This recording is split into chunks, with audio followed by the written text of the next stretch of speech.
हम हल करेंगे। देखिए ऑब्जेक्टिव सवाल पिछली वीडियो में हल कर चुके हैं, उसका लिंक आपको डिस्क्रिप्शन में मिल जाएगा, वहाँ से आप देख सकते हैं। जैसे ये जो सवाल है प्रत्येक वर्ष अर्धवार्षिक परीक्षा और वार्षिक परीक्षा में पूछे जाते हैं, इनका हल देखते हैं और कैसे सवाल है। जैसे पहला सवाल है, किसी परेड में 616 सदस्यों वाली एक सेना की टुकड़ी को 32 सदस्यों वाले एक बैंड के पीछे मार्च करना है। दोनों समूह को समान संख्या वाले स्तंभों में मार्च करना है। स्तंभों की अधिकतम संख्या क्या है जिसमें वे मार्च कर सकते हैं। ठीक है, तो इस सवाल को हम 616 और 32 का एचसीएफ ज्ञात करेंगे। तो यूक्लिड विभाजन से ज्ञात करेंगे। तो यूक्लिड विभाजन प्रमेयिका से, यूक्लिड विभाजन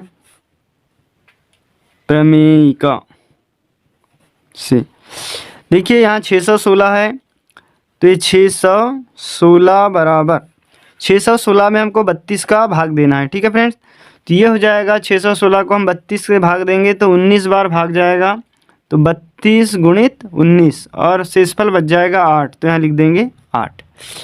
ठीक है, इसके बाद अगली बार हम ये जो 32 है इस 32 को भाग दे देंगे 8 से। ठीक है, तो 8 चौ 32 कितने बार भाग जाएगा, 4 बार, और शेषफल बच जाएगा 0। तो देखिए अंतिम बार भाग कितने बार गया, 8 बार। तो यहाँ पर जो 8 है एचसीएफ निकल कर आ जाएगा 616 और 32 का। एचसीएफ 616 व 32 कितना निकला, 8।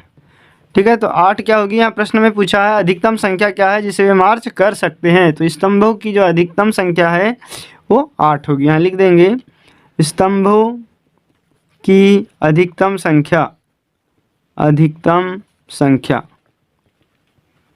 बराबर 8।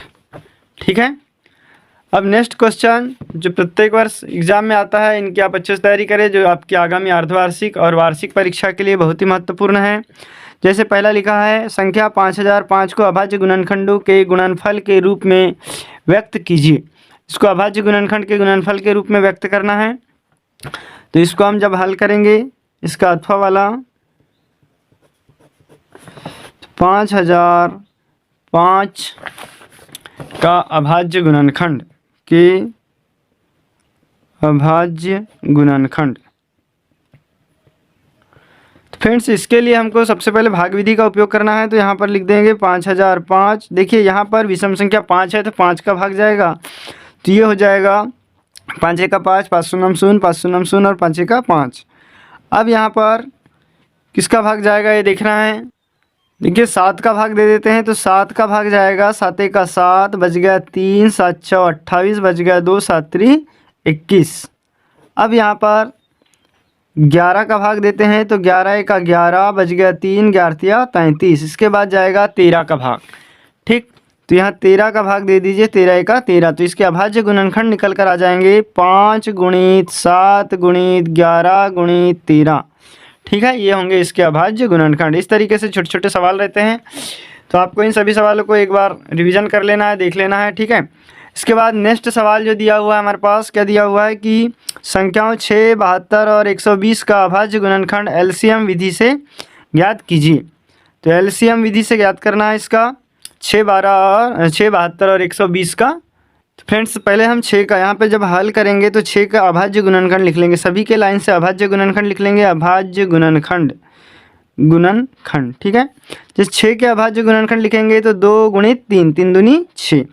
फिर उसके बाद अगली संख्या हमारे पास क्या दिया हुआ है, 72। तो 72 का अभाज्य गुणनखंड निकाल लेंगे, तो क्या निकल के आ जाएगा। देखिए सबसे पहले 2 का भाग दे दिए, तो 2 फिर 36 बार गया। ठीक है, या इसको इस तरीके से आप इधर साइड से तोड़ सकते हैं। 72 का अभाज्य गुणनखंड यहाँ पर निकालने के लिए 2 का भाग देंगे, 2 3 6, 2 6 12, फिर 2 का देंगे, 2 1 2, उसके बाद आ जाएगा 2 8 16, फिर 2 9 18। ठीक है, फिर 3 का जाएगा 3 बार, 3 3 9, तो यह आ जाएगा 2 गुणित 2 गुणित 2 गुणित 3 गुणित 3। ये इसके अभाज्य गुणनखंड निकल गए। इसके बाद अगली जो संख्या दिया हुआ है हमारे पास, कितना दिया है, 120। तो 120 का भी अभाज्य गुणनखंड निकाल लेंगे यहाँ पर। तो 120 में 2 का भाग जाएगा, 2 6 12, 2 शून्य 0, फिर 2 3 6, 2 शून्य 0, फिर 2 15 दूनी 30 और फिर 3 5 15। तो 120 के जो अभाज्य गुणनखंड निकल कर आ जाएंगे 2 गुणित 2 गुणित 2 गुणित 3 गुणित 5। अब हम इसको क्या ज्ञात करना है, एलसीएम। ठीक है। एलसीएम ज्ञात करना है तो एलसीएम 6, 72 और 120 बराबर, देखिए ये वाला 2 सब में है कॉमन तो 2 आ जाएगा गुणित, फिर यहाँ पर ये 2 है, ये भी 2 आ जाएंगे गुणित, फिर ये भी 2 आ जाएंगे गुणित, फिर ये वाला 3 सब में है तो ये 3 आ जाएगा गुणित, फिर ये 3 छूट गया तो ये भी आएगा और ये 5 छूटा तो 5 भी आएगा। ठीक है, तो इस तरीके से इसके सबके गुणा कर देंगे तो ये हो जाएगा एलसीएम 2 दूनी 4, 4 दूनी 8, 8 3 24 और 24 दिया 72 और 72 पंचे कितना हो जाएगा 72 गुणित 5 तो 5 दूनी 10 की 0 हासिल का 1 और 5 7 35 और 1 36 360 आंसर। तो 6, 72 और 120 का जो एलसीएम होगा ये 360 होगा। फ्रेंड्स वीडियो अच्छा लगा हो तो प्लीज़ इसे लाइक कर ले, चैनल को सब्सक्राइब करें और बेल आइकन घंटी को जरूर प्रेस कर दे। अगला सवाल देखते हैं। अगला सवाल हमारे पास लिखा हुआ है, जांच कीजिए कि क्या किसी प्राकृत संख्या n के लिए 4 पर n की घात 0 पर समाप्त हो सकती है। देखिए ये सवाल बहुत ही इंपॉर्टेंट है और हर वर्ष परीक्षा में आता है, तो इसको आपको किस तरीके से हल करना है। तो यहाँ पर हमको लिखना है कि किसी भी संख्या को, है ना, क्या लिखेंगे, किसी भी संख्या को 0 पर समाप्त होने के लिए क्या होना चाहिए, उसके जो गुणनखंड में 5 होना चाहिए। ठीक है, समाप्त होने के लिए उसके गुणनखंड में 5 व 2 होना चाहिए। ठीक है, क्योंकि 5 और 2 का गुना होगा तो 5 दूनी 10 हो जाएगा जो 0 आ जाएगा। ठीक, जबकि अब फ्रेंड्स इसका हम गुणनखंड तोड़ते हैं, 4 पर n की घात का गुणनखंड तोड़ेंगे तो कितना टूटेगा 2 गुणित 2 पर n की घात। यहाँ पर देखिए 5 है क्या, नहीं है, मात्र 2 है, जबकि 4 पर n की घात बराबर 2 गुणित 2 में 5 नहीं है, 5 नहीं है यहाँ।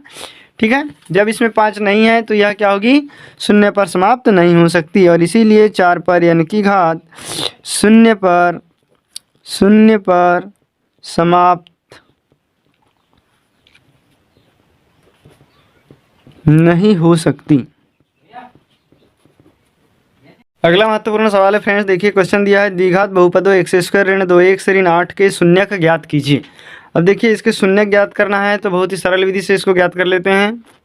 जो बहुपद हमारे पास दिया है x² ऋण 2x ऋण 8, इसके शून्यक ज्ञात करने के लिए हमको इसको पूरा शून्य के बराबर रखना पड़ेगा। तो शून्यक मान के लिए इसको पूरा 0 रखेंगे तो x² - 2x - 8 = 0।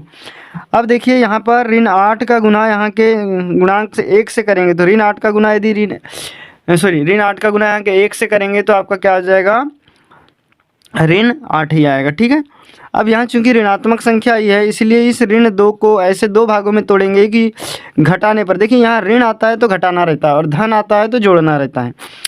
तो यहाँ पर ऋण आया है इसीलिए घटाएंगे तो ये हो जाएगा x²। अब ऐसी 2 संख्या ढूंढो जिनको घटाने पर ऋण 2 आए और गुना करने पर ऋण 8 आए। तो देखिए धन 4 ऋण 2, तो धन 4x ऋण 2x। अब इन दोनों को आपस में घटा देंगे तो कितना बचेगा, यहाँ पर ऋण चिन्ह आएगा, ऋण 4x धन 2x, तो ऋण 2x बच जाएगा और गुना करेंगे तो ऋण 8 आ जाएगा, ऋण 8 बराबर 0। 2 के जोड़े बना लेंगे, x² ऋण 4x एक कोष्टक में आ जाएगा, धन 2x ऋण 8 दूसरे कोष्टक में बराबर 0। देखिए दोनों में से x बाहर निकाल लेते हैं तो यहाँ बचेगा x ऋण 4 धन, यहाँ दोनों में से 2 बाहर निकल जाएगा तो यहाँ बचेगा x ऋण 4 बराबर 0। ठीक है फ्रेंड्स, अब नेक्स्ट स्टेप क्या हो जाएगी, x - 4 दोनों में से बाहर आ जाएगा तो बचेगा x + 2 = 0। अब अगली स्टेप में क्या करेंगे, देखिए दोनों को हम क्या रखेंगे, x ऋण 4 बराबर 0 या फिर हो जाएगा x धन 2 बराबर 0। ठीक, या x धन 2 बराबर 0, तो ये होगा x बराबर 4 या x बराबर ऋण 2, तो